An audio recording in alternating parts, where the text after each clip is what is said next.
Welcome back to Looking for Eve. I'm Adam, and on today's episode, we're joined by Glenn Powell. Just kidding, I wish. But Glenn Powell's been going on his press tour, and he just went viral this week with this crazy, insane dating story that he told on Therapus with Jake Shane. Now, his story on that podcast inspired today's episode, but what we're going to do is I'm going to tell you 3 insane, terrible dating fails that I found ripped right from Reddit, and I want you to let me know which of the 3 of these is the absolute worst dating scenario. First, let's listen to the moment that inspired today's episode. Here's Glenn Powell on Jake Shane's podcast. Little sister was friends with a girl who went on a date with a guy.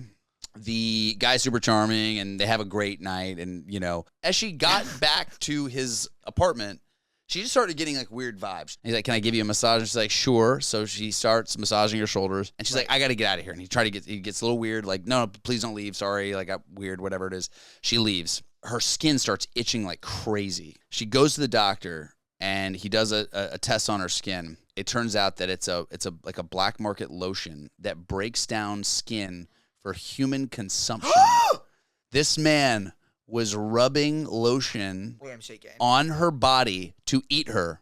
Okay, none of these 3 stories are going to top a date with a cannibal, but bear with me. We got 3 horrible dating fails, and I want you to let me know which of these 3 is the worst. So the first one we got is Nigiri Nightmare. Here's how it goes. Our date idea was to go grab sushi and then go to drinks afterward. But instead, we stopped at his apartment. Apparently, he's afraid of public restrooms. So I had to sit in his living room for 30 minutes while he strained in his living room bathroom going poop. I had to sit there listening to all of the noises. At a certain point, he texted me and asked if I could run upstairs to go get him some toilet paper. I'm not even gonna get into the smell. I'll spare y'all from those details. That was a rough one, and something that I think you could take away from this video too would be little blessings. If you've never had a horrible date like that, consider yourself blessed. But is that the worst date ever? Because date number 2 is coworker curveball. She writes, "An older woman I work with decided to set me up with her son. Usually I wouldn't do this, but I know her really well, and I just figured what the heck. So it was dinner at their place, and her son lived with her. I wasn't feeling the vibes, and I was trying to figure out ways to leave, but around dessert time, she got up from the table, and she proclaimed to the both of us,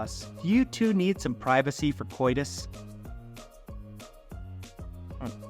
I quickly made up an excuse as to why I couldn't have dessert. I booked it out of there, and the rest of the time I worked there, it was very awkward. Again, little blessings. If you've never had a horrible date like this, count yourself blessed. But is that the worst one? Here's date number 3, ice cold rejection. So I took this girl to the city zoo in wintertime, and they've got these Christmas lights all set up, a Ferris wheel. It's a really great winter date idea. Now, pause the tape. I love this already. This is a really good winter date idea. I've done this date before. If you've never been to the zoo lights, it's fun, it's cheap, it's a great date idea. Back to the story. There was something off on the date. When we're on the Ferris wheel, I asked her, "Is something wrong?" She nervously let me know that she actually thought my date idea was so good that she texted it to a guy she's been texting and feeling a lot better vibes with. That guy took her to the zoo lights 2 days before and did the exact same thing. So she basically just stole my date and did it with another guy. Needless to say, it was an awkward ride to the bottom of the Ferris wheel. 3 terrible first dates, but which one is going to be the worst in my opinion? Let's find out. Okay, so which date was the worst? Nigiri Nightmare, coworker curveball, or ice cold rejection? I gotta say that while you're on the Ferris wheel with somebody and then them telling you they literally did this exact date with somebody else 2 days earlier is pretty bad. At least you can kind of take away from that date knowing that you have great date ideas and other people want to steal them from you. This is something I probably need to reflect on because I'm always giving out free date ideas, and I feel like this is gonna come back and bite me in the butt sometime too. But now we're down to 30 minutes of steak and a coworker pimping you out. I think I gotta go with the worst story being the coworker pimping you out. I mean, you have to go back to work on Monday dealing with that scenario. The other one is awful, but kind of put it on you for sticking around for 30 minutes. After about 10 minutes, you gotta just peace out and leave the date. Now that's how I rank them, but I wanna know from you in the comment section, how do you rank these 3 dates? Have you had a worse dating experience? Let me know in the comments. Boy, and let's reflect for a moment on Glenn Powell's crazy story. Cannibal trying to eat you on a date. That's a new one. Well, that does it for this episode. Thank you so much for watching. I'll talk to you next week. Bye.